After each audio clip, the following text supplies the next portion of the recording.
This outlook is revealing current drivers, tactics and threats to the civic space in Ghana, providing an early warning signal for those working to defend democracy and human rights in the country. The civic space is a crucial arena for citizens to exercise their rights and hold their government accountable. In a democratic society, citizens should be able to express themselves freely, speak freely, and organize in groups for a common purpose to make their voices heard. An open civic space enables civil society and a wide range of actors to fulfill their roles and act autonomously in pursuit of democracy. I think it's just that environment that allows citizens to voice out their likes and dislikes in shaping the society. I think that basically covers it. Over the years, democracy in Ghana has taken a vibrant spin, which has made scholars like Janison to describe Ghana as an oasis of peace. I said the civil society space in Ghana is very vibrant. Vibrant in the sense that, well, there's a freedom of association guaranteed by the Constitution. So in that regard, you have a lot of NGOs in development. You have think tanks churning out ideas. You have FBOs, religious bodies. You have all kinds of groups in this country working together, sometimes working at cross purposes. However, recently, the country is faced with a dwindling commitment to promote democracy. State parties' commitment to ensure its citizens' enjoyment of their rights to freedom of speech, expression and association have become scarce in Ghana and in West Africa as a whole. International, regional and national legal framework guarantees the protection of the rights of citizens in Ghana to participate in democracy. Ghana itself also, beyond the right to vote, has Article 21 being fundamental human rights, guaranteeing the fundamental human rights, right to speech, right to assemble with others, right to join political parties, so that freedom of association is also guaranteed under the Constitution of Ghana. And all these feed into this whole system of democracy and participation of the citizens in the governance system of this country.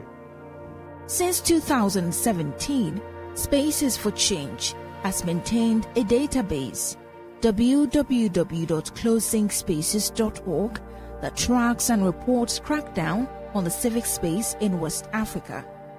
This trend mapping and foresight report derives from S4C's civic space vigilance programs, particularly the incident tracking of governmental restrictions that obstruct the rights to freedom of expression, assembly and association in West African sub-region, date from 2017 to present.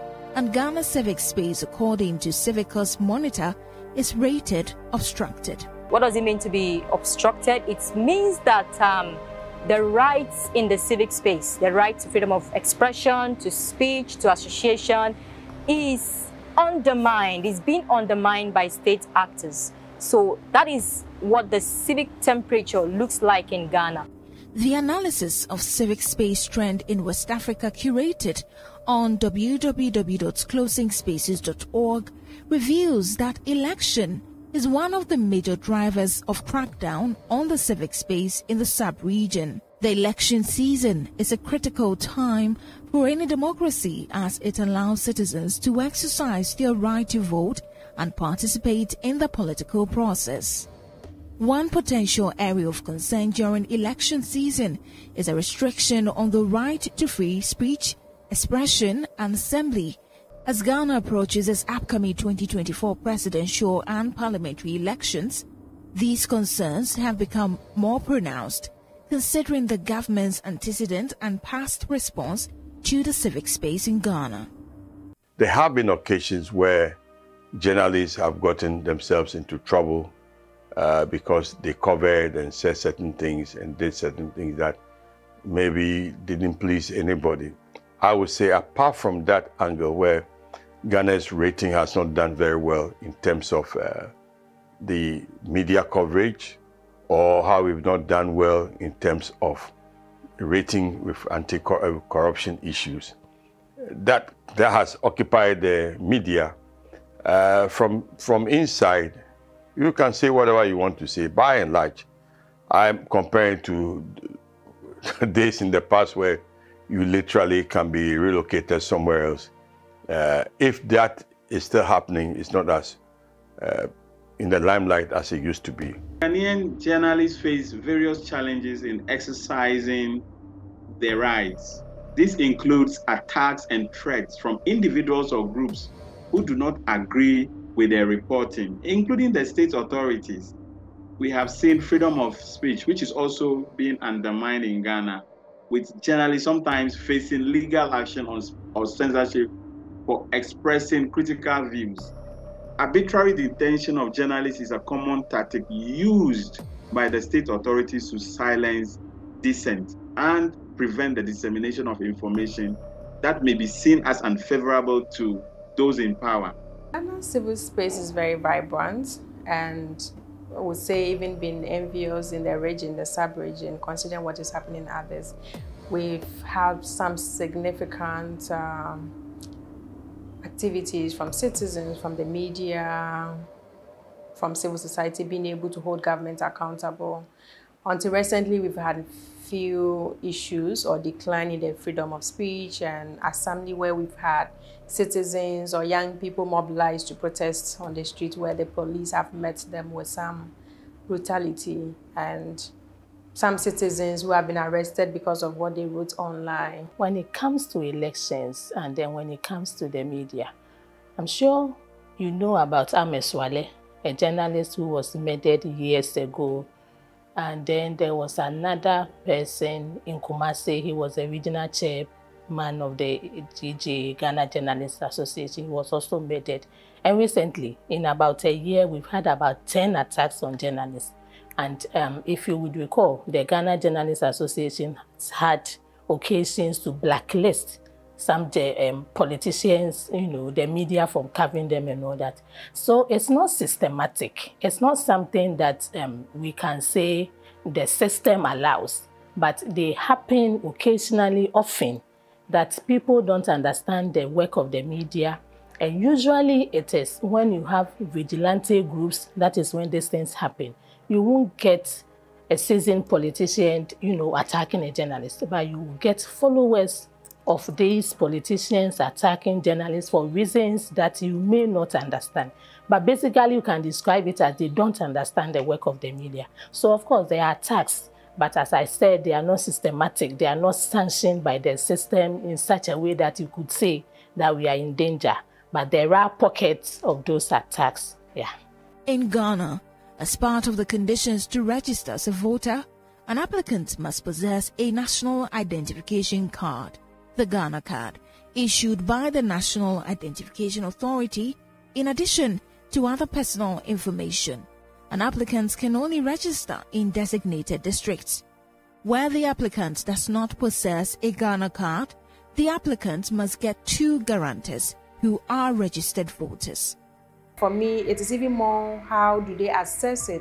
How are you able to register easily, and you do not have to travel all the way to your regional or district capital to be able to have your name registered? In addition to these concerns, there is also the possibility of restrictions to the expression of freedom of speech, especially when their content is considered to incite hostility, violence, or discrimination. The media houses, journalists, and civil society organizations play a crucial role in promoting democracy, advocating for human rights, and monitoring the electoral process. They're crucial for holding those in power accountable and ensuring transparency in the electoral process. However, they may face increased scrutiny, bureaucratic hurdles, or even legal restrictions, which could limit the ability to operate effectively and independently. But there have been instances where media practitioners, you know, have been banned, you know, their licenses have been seized, they have been sent to court, they have been jailed, and all that for a role they play that Ghana deems it as an offense, and so they were taken through the system.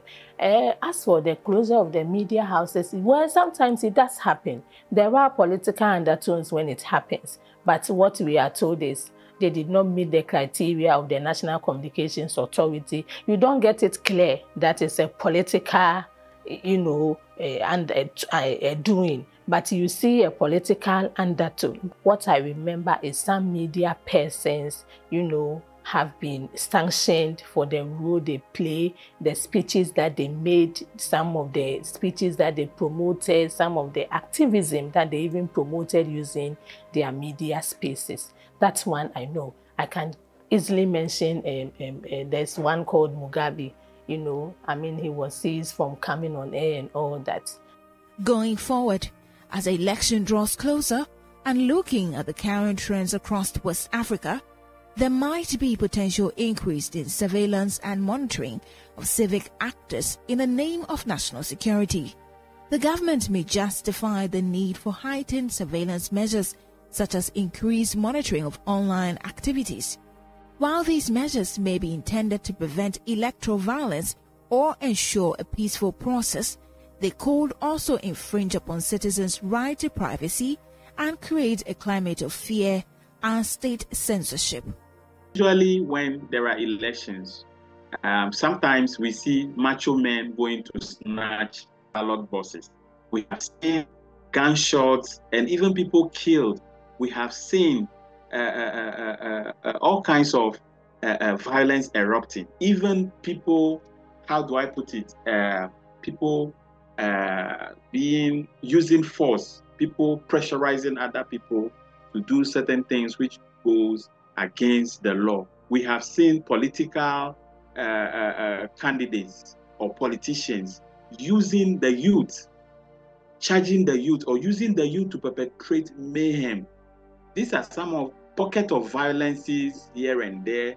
It is important to note that these concerns are not unique to Ghana, as many countries around the world have experienced similar challenges during election periods. However, it is crucial for Ghana to uphold its democratic values and ensure that civic space remains open and inclusive. It is crucial for the government to uphold the principles of press freedom and freedom of speech, allowing journalists and civic actors to perform their roles in informing the public and promoting debate. To address challenges faced by Ghanaian journalists and civic actors, as I believe steps must be taken to ensure that there's safety and protection from attacks and arbitrary detention. Authorities must be held accountable for any violation of their rights, and the rule of law must be upheld. As the election approaches, it is important for the government, civil society organizations, and citizens to remain vigilant and actively work together to protect and promote civic space.